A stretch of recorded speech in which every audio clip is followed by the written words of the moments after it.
profit taking, people started looking at what was, Google's going to report tonight. That's a big report. I don't know what they're going to do.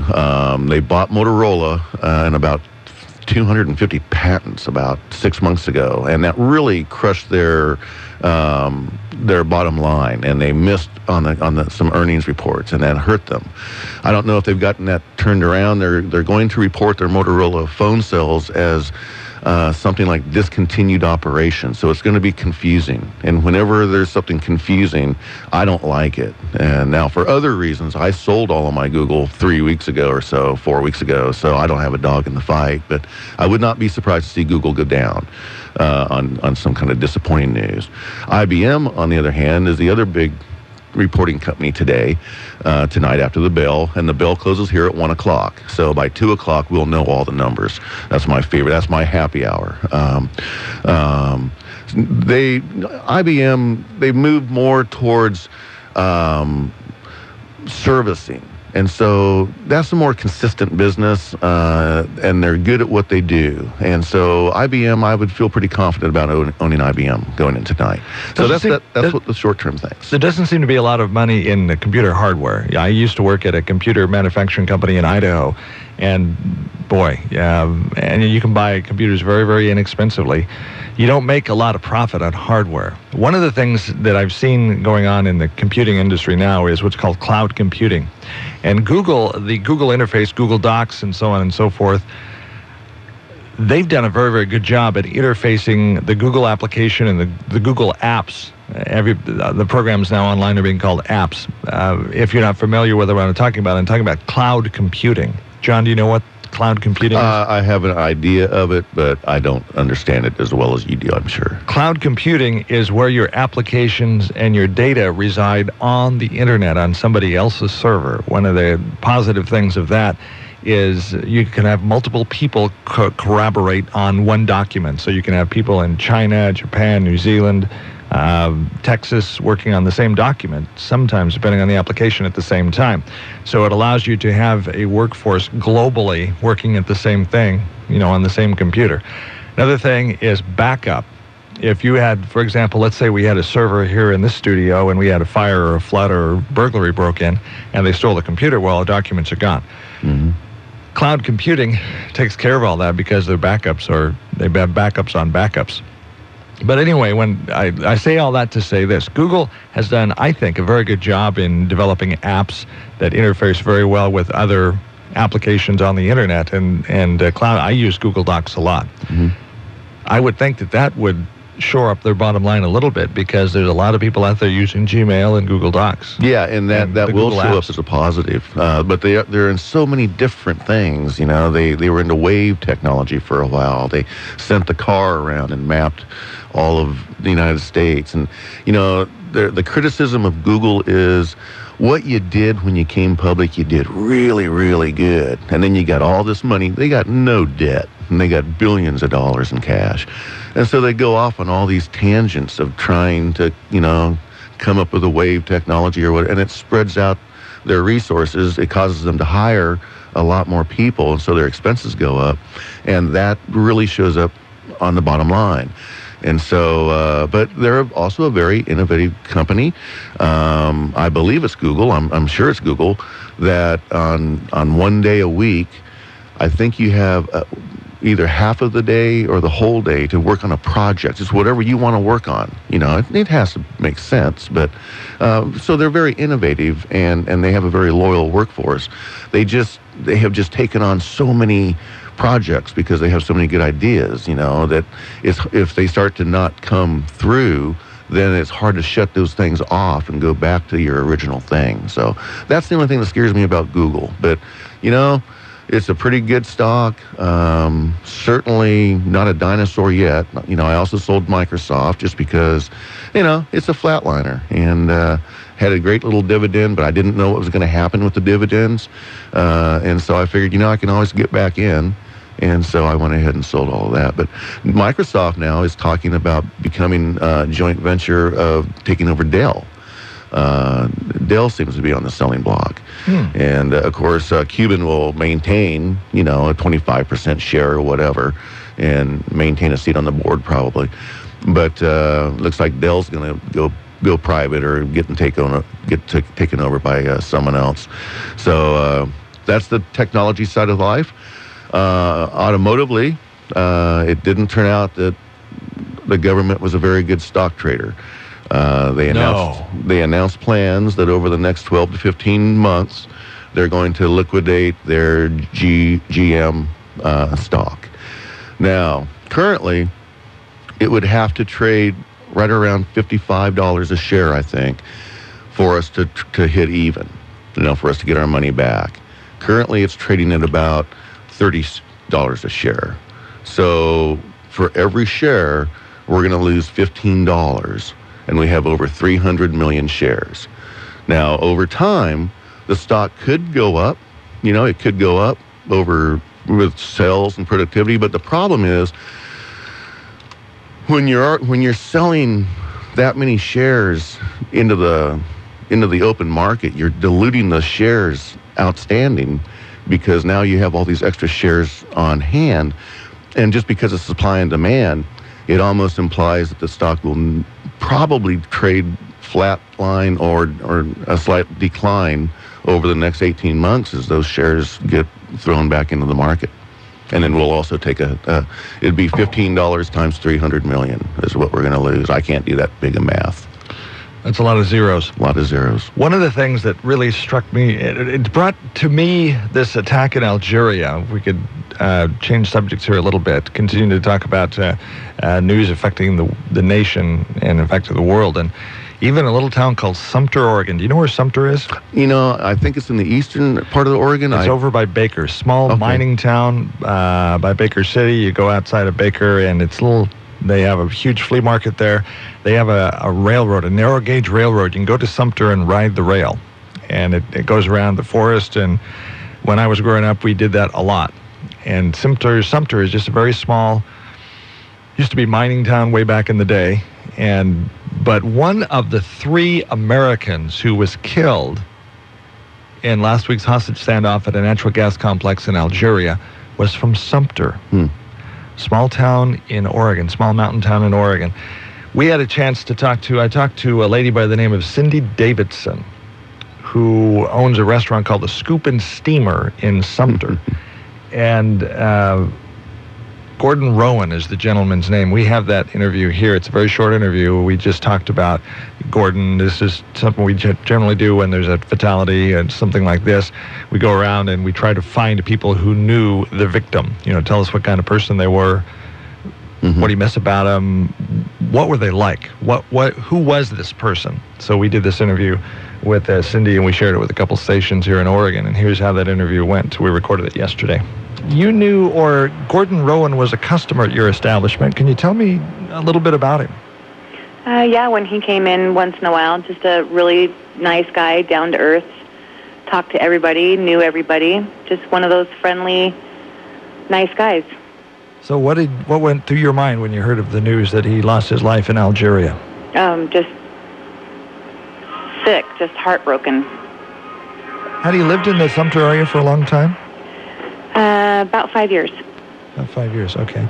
Well, my condolences. And thank you. And he has a lot of friends and family around, and a lot of friends that knew him for a lot longer than I did. He will be missed terribly. So our condolences to the family there in Sumter and wherever Gordon Rowan had relatives. But it's always, one of the things I was just talking to my fiance last night about this is it always seems like, and these stories, these tragic stories where there's a hostage that's killed, it's always seemed like they were just a really nice guy. They helped the community. It just makes it a much more sadder story. And the thing that it brings the Algerian conflict home, because when it's reaching out to a small town in Oregon, Sumter, when something that happens in Algeria affects Sumter, Oregon to this extent, it makes it a smaller planet. Yeah, it really brings it home. And I guess the thing that is troublesome to me about all this is, even though we lost more Americans in Benghazi, it was a much smaller scaled attack. Now, 6 weeks after Benghazi, we get a much bigger scaled attack, 26 workers killed, or foreigners, people on our side killed, 3 Americans.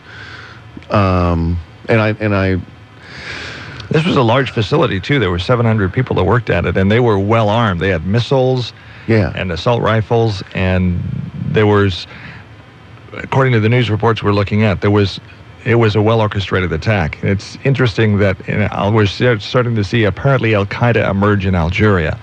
That would, in my mind, make me believe that Al-Qaeda and the insurgents, that Middle East situation has been going on for thousands of years, and to think that we as the United States are going to solve it, I think is foolish. Well,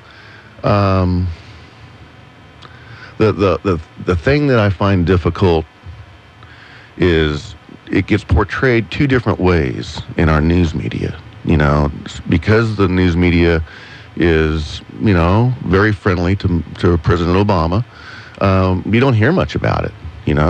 My goodness, if this was President Bush, or a Republican president, and we had 7 dead Americans and not one person in custody or taken out.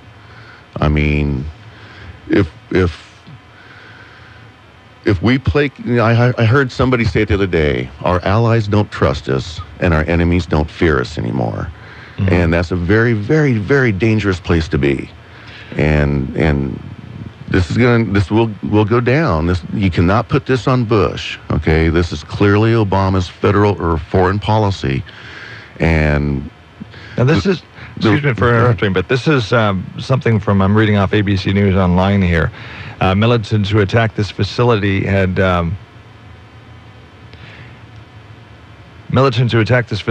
offered to release Lovelady and Rowan, the guy that we just were talking about, from Sumter, in exchange for the freedom of 2 prominent terror suspects jailed in the United States. Omar Abdal Rahman, a blind sheikh convicted of plotting to blow up New York City landmarks and considered the spiritual leader of the 1993 World Trade Center bombing. Right. And a Pakistani scientist convicted of shooting at 2 U.S. soldiers in Afghanistan. So you're definitely seeing a correlation between those events here, and they were able to pull off this attack and killed quite a few people. Obviously. Yeah, it's tragic for the families, of course, but we also have to talk about it from a bigger picture view. I mean, the whole reason that we had alliances with Barack Mubarak, the guy from Egypt, or even per se the guy from Libya, Gaddafi. It might not have been our oil companies in there, but it was French oil companies, or it was, British oil companies, and so now. And part of the reason that we had those alliances was for protection of our workers. Mm-hmm. Well, now that's gone, Seems to be. Hillary Clinton, and, we stepped back and let the French, run out Gaddafi. And then there was a vacuum. Well, of course, the Brotherhood's going to come in. And now we have no protection. We could lose our entire Middle East oil supply just because we don't have anyone willing to go over there and get the oil, because you're going to get killed. Or we're going to have to hire so many security guards that the price of getting that oil out of the ground will be so high that our gas prices will go up even further. Situation in the Middle East, I'm just sitting here thinking about it. It's almost like a beach ball, trying to keep a beach ball pushed down in a swimming pool. You push it down here and it's going to pop up somewhere else. And we're seeing some coordination here. We're seeing, they were trying to get a release of a gentleman that had been involved in the World Trade Center bombing. Mm-hmm. So there's a link there. Al-Qaeda seems to be having its tentacles spread out. And that Middle East situation, no easy answers. What's it doing to the stock market? What's the stock market doing on this Algeria attack? Are they... is it making them nervous? What's it doing to prices? The oil prices, I didn't check this morning. I would imagine that the issue is over, and the tension has gone down. So because the incident is done. Because it's done. But the problem now, all over boardrooms of oil companies and other people with interests in that part of the world, they're all sitting down going, okay, now suddenly we're unprotected and we're on our own. And like we saw with Benghazi, there was not even an attempt to help those people. They sat there for 7 hours and had their lasers on the bad guys so that the drones could fire the missiles, and we never fired. And then they saw where the beam of light was coming from, and that's where our guys got killed. I mean, this is just insane. And it's going to get worse. It's just like with New York City. The thing that they came up with to solve the school shooting things was nobody could have more than 7 bullets in their 10 clip. Well, that made every SWAT officer in New York a criminal because they all had more than 7. And so now your logic is, oh, okay, well, the cops are going to sit down and take 3 bullets out of their clip. Well, this wouldn't pertain to police officers. It did. Schumer came out and said, oh, well, we're going to have to go back in and fix that. You know, we didn't have time to, you know. He actually came out and said that they're going to go back in and fix that. Every SWAT officer was a criminal the next day when that passed. That's why I don't like stupid people making decisions that I have to follow, because I'm way smarter. You know, I would never, ever, ever think that every criminal in New York is going to go, oh, time out, I got to take 3 bullets out of my clip here. Okay, we're all seven bullets. We're even again. Are you stupid? You know, I mean, that is just crazy. So as long as we have these kind of people in charge, this kind of stuff is going to get worse. We do want to remind you that we are giving away a Quiznos sandwich today, or a $10 gift certificate from Quiznos in Albany, right next to Novak's Restaurant, and also near the old G.I. Joe Sporting Goods location.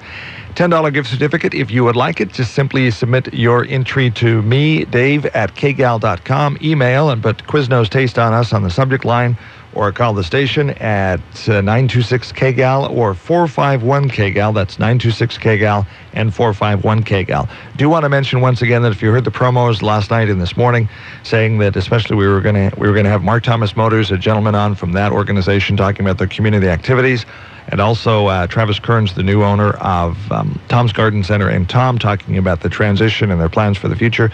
Very excited about having them on and sharing with us what their dreams are and what their plans are going forward.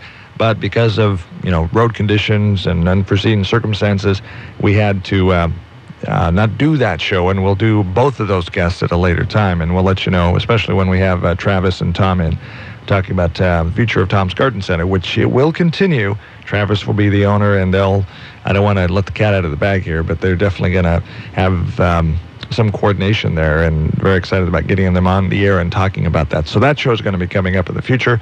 We'll promote it and let you know when that will be. So don't forget to sign up for Quiznos Taste on Us. Need to have your entry by noon today. We'll draw a winner then. Again, Dave at KGAL.com, or call the station at 926-KGAL or 451-KGAL, and you might walk away with that gift certificate. This is Valley Talk. I'm with John Gibson today. We'll be right back. When you look out across the Willamette Valley, you'll see plenty of banking choices. Willamette Community Bank is here to give you an option that's pretty unique, like no other, in fact. Hi, this is Sue Kalina, Relationship Manager. Willamette Community Bank provides an alternative to large national and regional banks by offering customized financial services and local decision-making to benefit local people, local families, and local businesses. How many banks can say that? Willamette Community Bank, service like no other. Member FDIC, Equal Housing Lender. Here's something to sing about. The crabs are here. Live crabs in the tank at Harry and Annette's Fresh Fish in Corvallis. Every day can be a crab feast at your house. All it takes is to stop at Harry and Annette's. While you're there, get your order in for the big sports parties coming up. Annette's party trays, crab cakes, and other specialties will make any party a winner. Don't wait. The crabs are in the tank and waiting for you. Harry and Annette's Fresh Fish, First in Monroe in the Water Street Market in downtown Corvallis. Willamette Living Magazine brings you the best of our special area in print and online. Locally owned and operated, Willamette Living is the lifestyle magazine of Oregon's Willamette Valley from Eugene to Portland. Every other month brings a new edition packed with engaging local stories, beautiful photography, and offerings from our neighbors in business. Visit WillametteLiving.com to read the current issue online, find out about advertising your business, or subscribe now and have every issue delivered to your home or office. Willamette Living Magazine, your guide to the best of the Willamette Willamette Valley. More Ink Printing in Albany. The same people and the same passion for printing and serving you. I'm Mike from More Ink. At More Ink, we can make your presentations pop, your business cards connect, and your brochures become bold. Letterheads, manuals, menus, flyers, event posters, and programs. We do it all at More Ink. Mike and his crew at More Ink are still around to get your custom projects noticed. More Ink on Sandy M Road in the Carriage House Plaza in Albany. Visit moreincalbany.com. Call 541-928-2675 for More Ink. The 4th Annual Community Crab Feed and Charity Auction, sponsored by the Corvallis Knights of Columbus, will be at 5 p.m. February 16th at the Benton County Fairgrounds. Some charities that are supported by this event are Lynn Benton Food Share, the Mario Pastega House, Oregon Special Olympics, Stone Soup, and many more. Get your tickets at communitycrabfeed.com. Tickets are $35 each and sales will close February 9th. There are a limited number of seats, so visit communitycrabfeed.com and get your tickets today. A good web page is a must sales tool for today's businesses. Sandy M Communications will put together an efficient, thorough web page that is right for your business. Sandy M Communications knows how to bring customers to your door and your phone. Call them at 541-223-7444. Put Sandy M Communications to work for you. Call them at 541-223-7444 or visit sandymcommunications.com. Home improvement will never be the same once you've heard The Money Pit. Saturday mornings on Smart Talk 1580. Welcome to Valley Talk once again. John Gibson in the studio, our average investment guy, myself, Dave Adams. Don't forget to sign up for Quiznos Taste on Us. Right before the break, John was mentioning about the weather forecast. Let's talk about that a little bit. You think it's slick and foggy out there now. Wait till tonight. We're expecting, according to the forecast, according to the National Weather Service, occasional rain or freezing rain tonight, mainly after 4 a.m. This is the Albany, Oregon forecast. Low tonight around 29. Calm winds about 5 miles per hour after midnight. Chance of precip 80%. Now, new ice accumulation tonight, less than 1/10 of an inch possible. But that'll still put your two-ton car in the ditch. Don't take that too lightly. It just takes one little patch in a curve, and once you break loose, people tend to overcorrect, and then you roll. So tomorrow, it's looking, as the forecast right now, it's going to be pretty dicey tomorrow. Tomorrow, occasional rain or freezing rain becoming all rain after 10 a.m. So the morning commute tomorrow looks like it's going to be very nasty. Patchy freezing fog before 10 a.m. Highs near 45, so it's going to warm up. Southwest winds 11 to 15, gusts as high as 25 miles per hour. Hopefully that wind isn't blowing when the ice is on the road, and that could be nasty. Yeah. Chance of precipitation tomorrow, 100%. New ice accumulation of less than 1/10 of an inch possible tomorrow. So, boy, if you be thinking about your morning commute tomorrow, allow more time. You know, if you have to stay over someplace, might be a good idea because it's going to be prepared to stay home. Now that's yeah, that might happen to a lot of people. Yes. The good news is a lot of people are saying, when will the fog end? Well, according to the National Weather Service, Wednesday. Tomorrow. A return to more seasonable weather on Wednesday after this benign dry period, this high pressure. A return to more seasonable weather expected to occur. High pressure is going to weaken through Tuesday. This will allow a front offshore to push across the region. This front will spread milder air with rain across the region on Wednesday that turn to showers later in the day. Colder air is still in the area.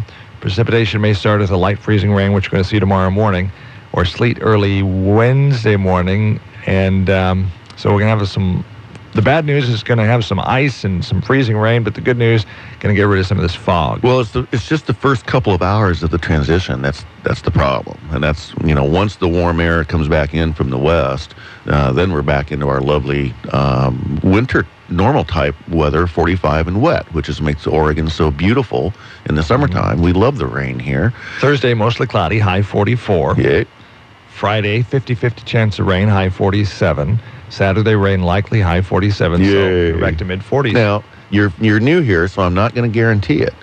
But for as long as I've lived here, and I moved up here in 1978, more than not, February, you always get 2 really, really beautiful weeks in February. And people are breaking out their shorts, and they're going, hey. And then that end of the 2 weeks comes, then March comes, and it starts raining again until May. So that's what you have to look forward to. That's what happened last year, I believe. Okay, yeah. See, normally in February, we get 2 nice, just beautiful things start to sprout. People see crocuses, and they're going, right on! And then, hold on, baby, here comes a storm. I remember last year, I was out in my short sleeve shirt. I was calling my friends in Bend, and they were shoveling snow, and I was out on... laughing. Well, it's fine over here. You didn't know the 8 weeks that were coming of rain, but this last weekend on the Oregon coast was gorgeous. Was it? We were at Lincoln City Saturday and Newport on Sunday, and it was, I believe, it was about 50 degrees, sunny, not a cloud in the sky, light breeze. Back to the T-shirt again. Wow, yeah. We're eating our tuna fish sandwiches on the beach. We'd come driven out of the fog from the Mid-Willamette Valley, and we had a chance to talk to one of the owners of a shop over there, and they said it was almost similar to a summer day as far as, now I didn't see that kind of vehicle traffic, but she said it was a much busier Saturday and Sunday than they normally have in the winter, because a lot of the Mid-Willamette sun worshipers had come over there to find the sun again. Well, we went over for Mary's birthday, but this was 2 weeks ago, I think, and boy, it was chilly. It was on the coast. Yeah. So it was gorgeous this last weekend. I'm glad last weekend was good, because the weekend before that we went over there and it was in the morning. I could see why the guy couldn't get over the pass. Yeah, in the morning this last weekend you couldn't fly a kite on the beach. Really? Almost. No wind? Because it was, and when you have no wind and sun, it was warm. And then in the afternoon this wind picks up and you can fly your kite. But for people that have been a prisoner of the fog for a couple weeks. Yeah. It felt good. Nice. So, well, that's cool. That's the nice thing about Oregon. You could, the next day, you could have driven east and gone skiing. Isn't that amazing? I love Oregon. Beautiful state. But tomorrow morning, just be aware and listen to your radio for school closures, that kind of thing. Have your slick shoes on, so to speak, and be prepared that tomorrow's going to be pretty dicey. Well, a shout out to my mother. She fell the other day and broke her arm on the ice. So, to all you moms out there, be very careful. So, but she'll be all right. Doesn't take a lot. I'm glad to hear that. It doesn't take a lot of ice to flip your car over. So be careful. Yeah. And listen to the radio in the morning. Listen to Ray and Mark, and they'll tell you what's going on with school closures and weather and that kind of thing. All right.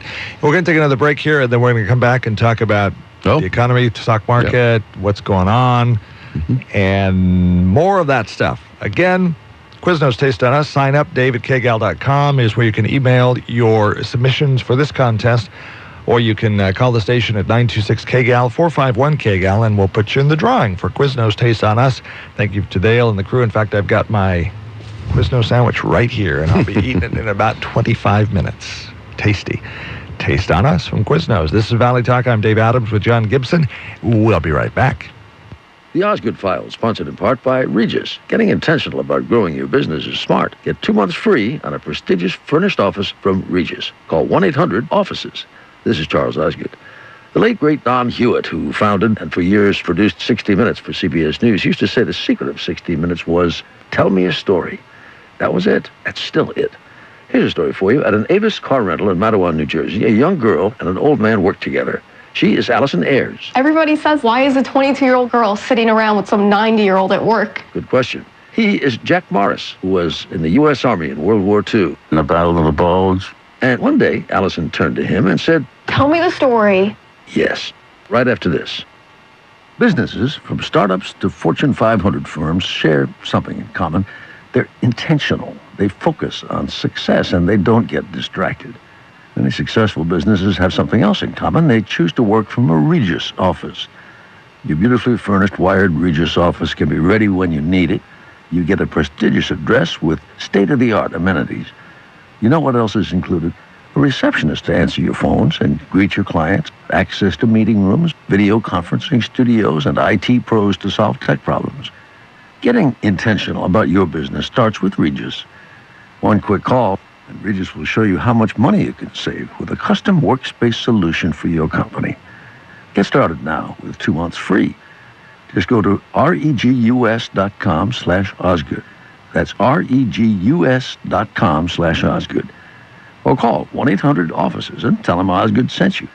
That's 1-800-OFFICES. At her request, old Jack Morris started telling young Allison Ayers about his Army experiences in World War II. And then I decided I should really write these down. This is important. This went on for months, him telling and her taking it down, says our CBS News colleague Steve Hartman. Until one day, when Jack came to work with a brand new harrowing account. Someone broke into his house and start stealing whatever they felt like they wanted to take. Biggest thing he lost is war medals. Why would they want to take that? He had almost a dozen, which he still wore on occasion. I cherish them. I just miss memories. And that day I decided that I was going to get them back. So I started doing some research. I said, Jack, point out to me, what was the medals that you had? I was trying not to make it, obvious. A few weeks later, they were all replaced. I could thank her 1,000 times. Wouldn't it be enough? Says Steve Hartman. In America, we're now losing about 600 World War II vets every day. And far too many of those remaining don't have an Allison to take in their tales and award them the immortality they deserve. He's someone that I will never forget. I will tell my kids his stories. I'll tell anybody his stories that want to listen, because they are important. The Osgood File. Charles Osgood on the CBS Radio Network. Going out to lunch at a nice restaurant can be expensive, and the big portions put you more in the mood for a nap than a productive afternoon. Mama's Fine Italian to the rescue. The small appetite senior menu is just right. Anyone and everyone is invited to order from the Light Appetites menu for lunch from 11 to 4 p.m. with tasty entrees beginning at only $3.95. Why go hungry or go anywhere else for lunch? Eat healthy, eat light at Mama's. Closed Sunday and Monday, so make the most of Tuesday through Friday and join your friends at Mama's for lunch. Dinner only on Saturday. Mama's features charbroiled steaks every day. Make reservations for dinner or pick up a bottle of fine wine. Seating is limited, so please call for reservations. 541-451-5050. That's 451-5050. Mama's Fine Italian and Wine Shop on West Oak between Main and 2nd in Lebanon, across from the Big Blue Napa Auto Parts Building. This is Chris Latimer from the Boys and Girls Clubs of the Greater Santiam. I'd like to thank you for supporting the club in 2012 by investing with us in services to Eastland County kids. I'd also like to invite you to our Founders Celebration on January 26th, when we'll recognize the visionaries of the past, true champions of children in Eastland County, and formally celebrate the 20th anniversary of the 5th Street Clubhouse. Please call 541-258-7105 for details or visit bgcgreatersantiam.org. I hope to see you there. Science and Common Sense. Dr. Bill Wattenberg will surprise you Sunday nights live on Smart Talk 1580. This is Valley Talk. I'm Dave Adams. Glad to have you with us again. The scheduled show for today, we're going to have both of the guests back at a later date. Mark Thomas Motors are going to be talking about their community activities, and they were not able to come because of an unforeseen circumstance that happened. And then, of course, Travis Kearns and Tom of Tom's Garden Center talking about the transition of Tom's Garden Center to Travis and going forward. Where's Tom going? What's the plan? They're going to do some stuff together, but that's all I'll say about that. But we're excited about having him on Valley Talk and sharing with us what their plans for the future are. So that will come at a later date. We'll promote it and let you know when that show happens. In the meantime, John Gibson and I are here holding down the fort, and glad you're with us today. Again, don't forget to check out the forecast tomorrow and check to KGAL.com and listen to KGAL 1580 AM tomorrow. As the forecasters are talking about freezing rain and possibility of some wind, but that's going to make the morning commute a little slick, so be careful for that. What's going on otherwise in the stock market, John? Well, actually, the stock market is absorbing the inaugural speech of President Obama. The New York Times, which is basically the main source of news for left-sided people, left-wing folks, came out and said that his priority for the second term will be climate change.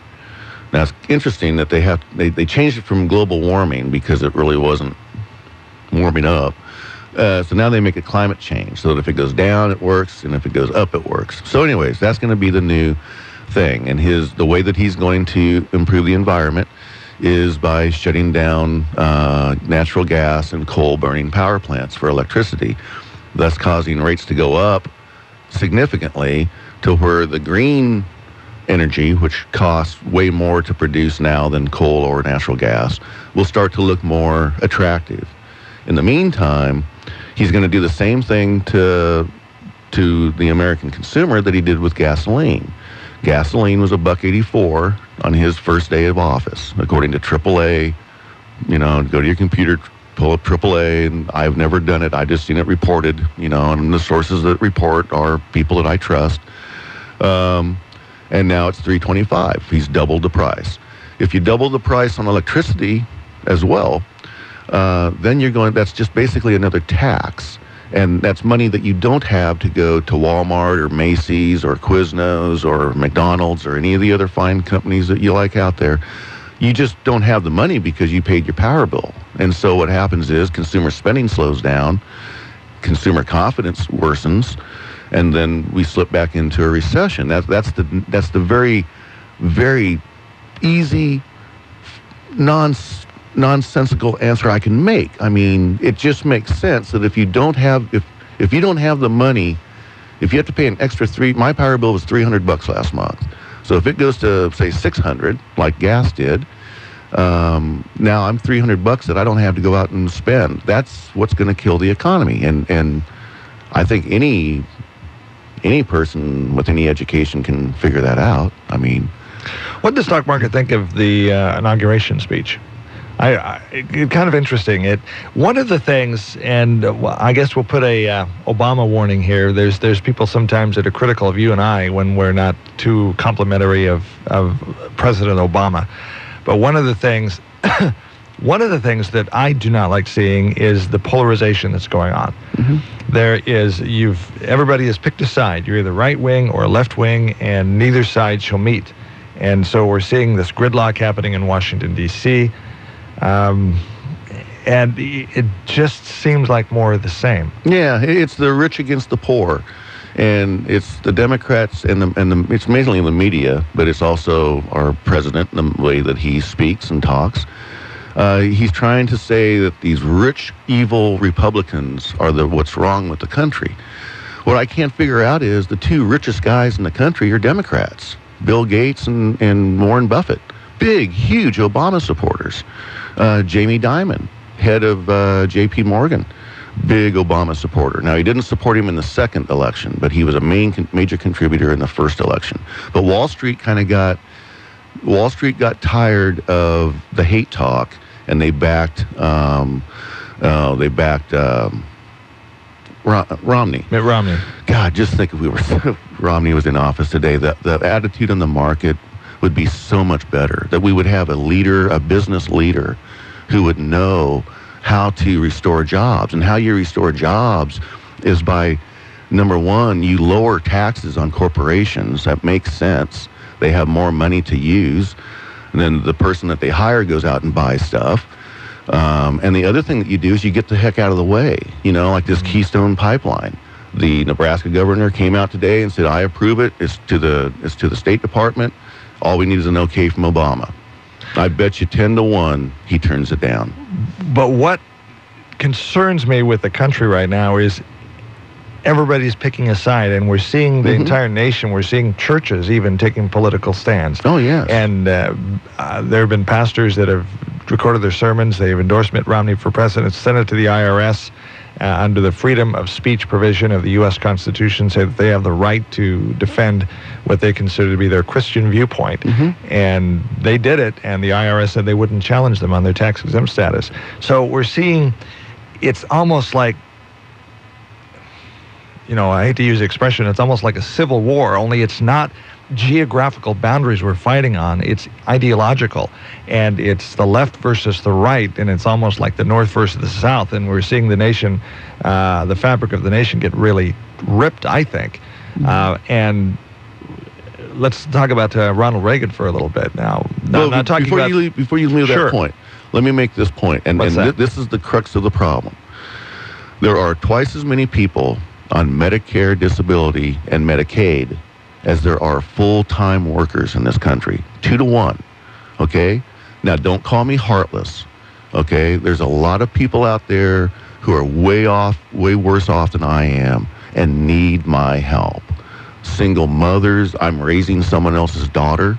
It's the best thing that ever happened to me, but I'm raising another man's daughter. What kind of guy leaves a daughter to the world. You know, I'm glad I found her, and I'll take damn good care of her. Mm-hmm. But that aside, you know, we have more people in the wagon than pulling the wagon. And a lot of these people are 30 years old with tattoos up and down their arm, and I see the Oregon Trail card at Safeway, and they're buying their Sunny Delight and their sugary snacks and smoking their cigarettes, and they're able-bodied men.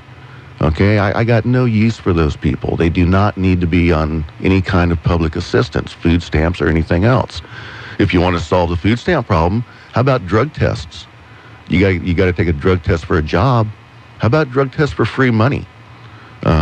But, you know, that'll never pass. What do you think? I heard there's a story on the news the other day, but let me go back to my point about Ronald Reagan. Sure. The thing that I liked about Ronald Reagan, and I'm a Republican, I enjoyed Reagan, and I know I know there's people out there right now that are about ready to punch the radio. But one thing I liked about Reagan is he was called the great debater. He realized that you had to cross the aisles. If you want to get something off the dime, off center, you're going to have to. That's what politics is all about. Sure. Give and take. You know, we can't just say, I'm here and you're there, and by dingy, I am not coming to your side. You're going to come over here, and the other side is saying the same thing. And then you've got massive gridlock, and you've got, I think it was Bernanke coming out and saying, folks, you're going to have to fix this. Mm-hmm.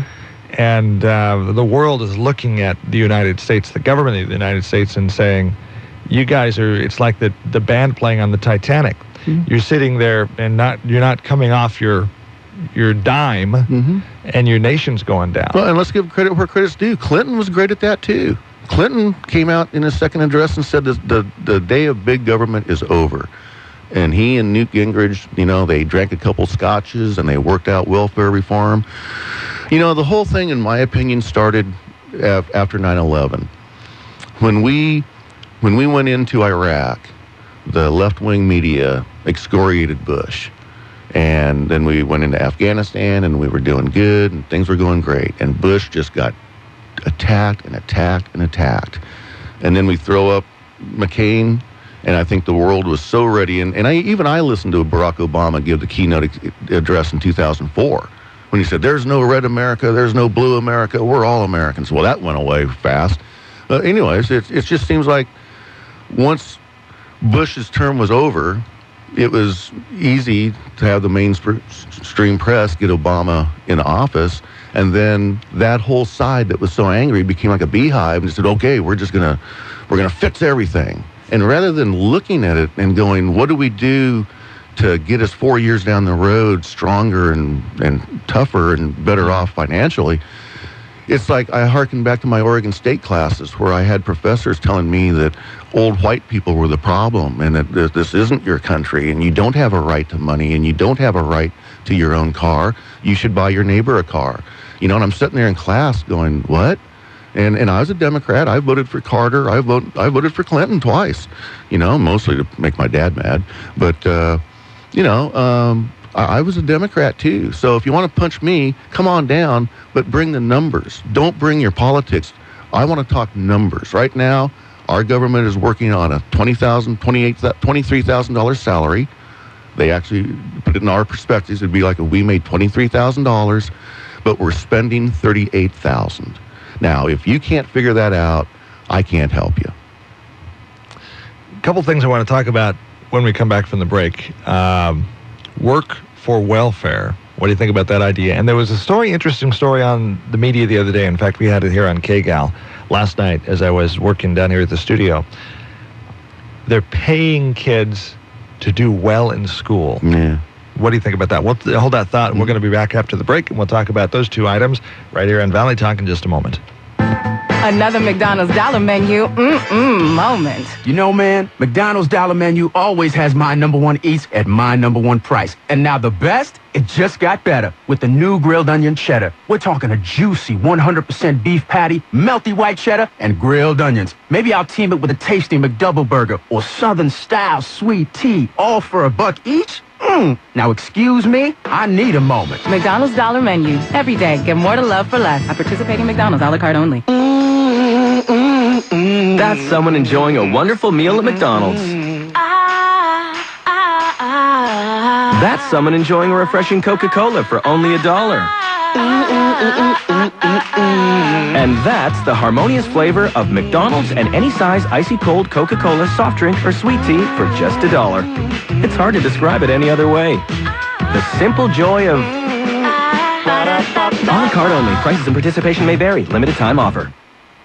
There are many debt relief plans and scams out there. So if you find yourself with $10,000 or more in credit card debt and you just want the facts about legitimate debt relief solutions available to you, then call National Credit Card Relief for a free informational kit that will tell you about your options in simple, easy-to-understand terminology. The kit is free, the shipping is free, and there is absolutely no sales pitch, just the facts, sent directly to you in the mail. This free informational kit can be mailed to you today, so you can examine all the debt relief options available in the comfort of your home, with no one pressuring you to make a quick decision. Call 800-385-1155 and ask for your free kit. That's 800-385-1155. This is a first-come, first-serve offer, and kits are limited. So call right now for your free debt informational kit. 800-385-1155. That's 800-385-1155.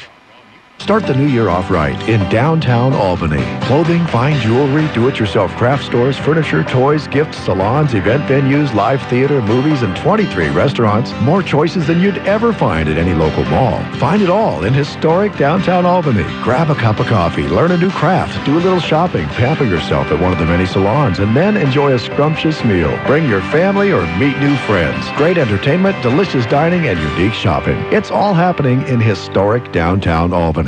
Are you traction ready? Siping just may be the ticket to keep you on the road this winter. Hundreds of microcuts across your newer used tread can add confidence on wet or dry roads, even ice. Kanega Tire Factory in Lebanon has the lowdown on siping and everything else traction. Studs, chains, even studdless no tires. Goodyear, Yokohama, Nokian, and more are the tires to trust. And Kanega's ASC certified mechanics you can trust. Still at the Y in Lebanon. The place to buy your tires and more is still Kanega Tire Factory. The Morning Update, weekday mornings on News Talk 1580, KGAL. Welcome back to Valley Talk. Don't forget to sign up for Quiznos Taste on Us. Dave at KGAL.com is the email submission address. Just put Taste on Us or Quiznos on the subject line. We'll know what it's for. We'll put your name in the hat, see if we can draw your name out and give you a $10 gift certificate by noon today. That's just in 5 minutes. Or call the station at 926-KGAL or 451-KGAL. Same deal. Put your name in the hat and see if we can make you a $10 gift certificate richer. And you can take that to the Albany Quiznos. And your choice of whatever's in the store, subs, drinks, chips. And it's right next to Novak's Restaurant or right next to the old G.I. Joe Sporting Goods location. Now, before we went to the break, I was asking John Gibson, our average investment guy, what he thought about work for welfare. In other words, if people are, they say it overseas, they say on the dole, if you're getting the subsistence from Uncle Sam, we're helping pay your bills. Should you work for that?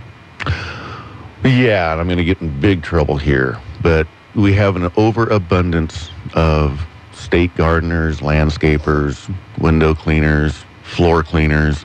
I'm sorry, we just cannot afford the payroll that our state has. Why not have a system where if you need public assistance and you're disabled, you get the public assistance for nothing. But if you're 30 years old and just choose to be on food stamps because you don't want to work, then yeah, I got a hoe or I got a rake or I got a shovel. As long as they're physically able to do it. Yeah. Oh yeah. I'm talking 30-year-old men with tattoos up and down their arms with a food stamp card. That's the people that I disagree with, and that's the people that are ruining our state. So get a job. It's very easy. You know, it was a famous Democrat that said, ask not what your country can do for you, ask what you can do for your country. I think we've gone just about as far away from that as we can possibly get, and it's another Democrat. John F. Kennedy. We do want to offer our condolences once again to the family of Gordon Rowan. And we were talking during the break about people working overseas in the oil industry, the BP, the refinery in the Sahara Desert. 3 Americans were killed. And we have to be asking ourselves the issues of safety over there. 2 major attacks and Americans lost their lives. And it seems like Al-Qaeda is, at least from this attack, maybe gaining ground and able to put together... Well, they've already gained all of Egypt. I mean, the Brotherhood owns Egypt. And so, you know, part of the reason of having some of the dictators that we had in there was to provide protection for the oil companies and other companies, technology, and Nike's in there, baby. Don't get all bitchy about oil. I mean, Nike's right there, and IBM's right there, and Intel. So, you know, we have a lot of reason for safety reasons, and now that's gone because of our State Department. So workers may refuse to go. What would happen if people said, you know, you just can't provide security? Or what happens if they just take over the fields like Venezuela did? Chavez, he just nationalized a whole bunch of our oil in Venezuela and just said, you can't have it back. And we said, okay. And so that's what's on the line here. And when you're doing all these feel good and let's apologize to the nations and bow to the Saudi prince and all that kind of stuff, it kind of sends a message that we're wussies. And we're going to keep getting this attack was bigger than the first attack. I guarantee you the next attack will be bigger than this one, and it will culminate into a 9/11 because Clinton didn't do anything for 8 years, and we were getting attacks after attacks after attacks, and it emboldened them to where they said, you know what, we're going to go to the heartland, and they went to New York City. Well, what concerns me about Algeria is I'm reading accounts where governments from across the world, including the United States, are having trouble getting permission from Algeria to work and provide them support and to take care of situations like this. When this attack occurred in this oil field in the Sahara Desert, Algeria said, nope, this is our baby, we'll take care of it. Well, how did that work for you? Not too well, did it? Not too well. It goes straight back to the State Department and Hillary Clinton. It's a failed policy. Well, it's been interesting to talk about this today. And again, keep listening for promos. We will have our initial guests back at a date yet to be determined.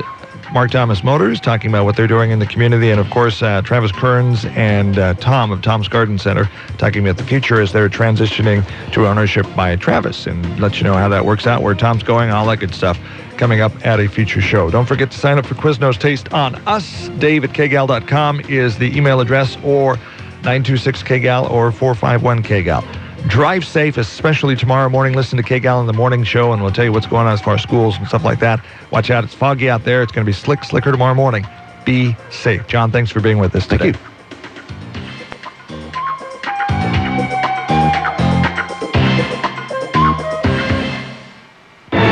The Mid-Valley home of Smart Talk. This is News Talk 1580 KGAL, Lebanon, Albany, Corvallis.